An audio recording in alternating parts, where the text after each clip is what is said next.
Please subscribe Lingwithor and press the bell icon.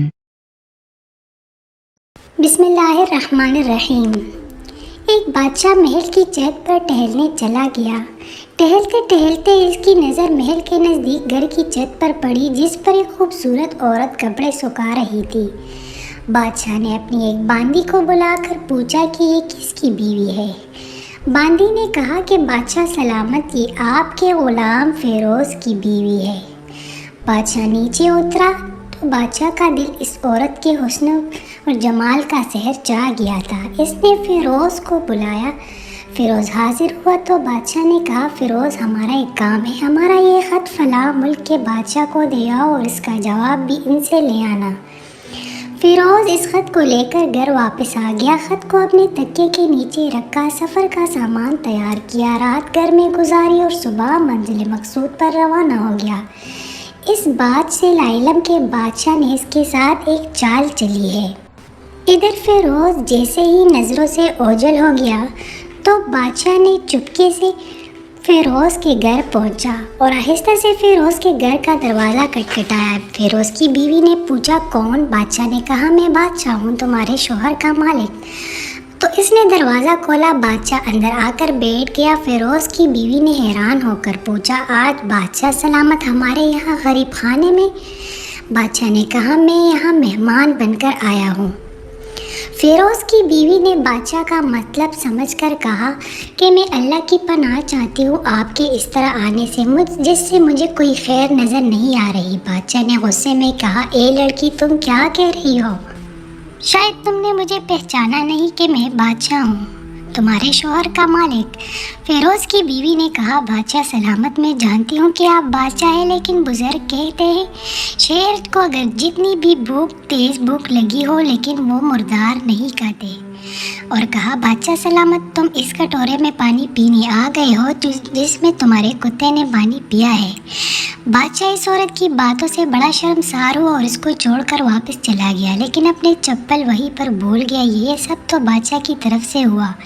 अब फ़िरोज़ को आधे रास्ते में आया कि वो जो ख़त बादशाह ने उसको दिया है वो उसने घर में छोड़ा है।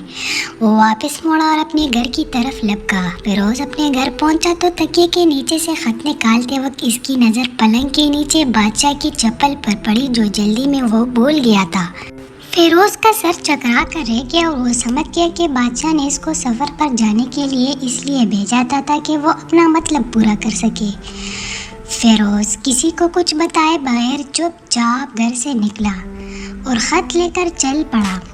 बादशाह का काम ख़त्म करने के बाद वो बादशाह सलामत की खिदमत में आया तो बादशाह ने इनाम के तौर पर इसे 100 दीनार दिए। फ़िरोज़ दीनार लेकर बाज़ार गया और औरतों के इस्तेमाल के कीमती कपड़े और तोहफ़े ख़रीद कर बीवी के पास पहुंचा और कहा, चलो तुम्हारे मैके चलते हैं। बीवी ने पूछा, ये क्या है? कहा, बादशाह ने इनाम दिया है और मैं चाहता हूँ कि ये पहनकर अपने घर वालों को भी दिखाओ। बीवी ने कहा, जैसे आप चाहें। बीवी तैयार हुई और अपने वालिदैन के घर अपने शोहर के साथ रवाना हुई। दामाद और बेटी और इनके लाए हुए तोहफ़े को देखकर वो लोग बहुत खुश हुए। फ़िरोज़ बीवी को छोड़कर वापस आ गया और 1 महीना गुजरने के बावजूद न बीवी का पूछा और न उसको वापस बुलाया। फिर कुछ दिन बाद इसके साले इससे मिलने आए और इससे पूछा, फ़िरोज़, आप हमें हमारी बहन से गुस्से और नाराज़गी की वजह बताएं या फिर हम आपको काजी के सामने पेश करेंगे।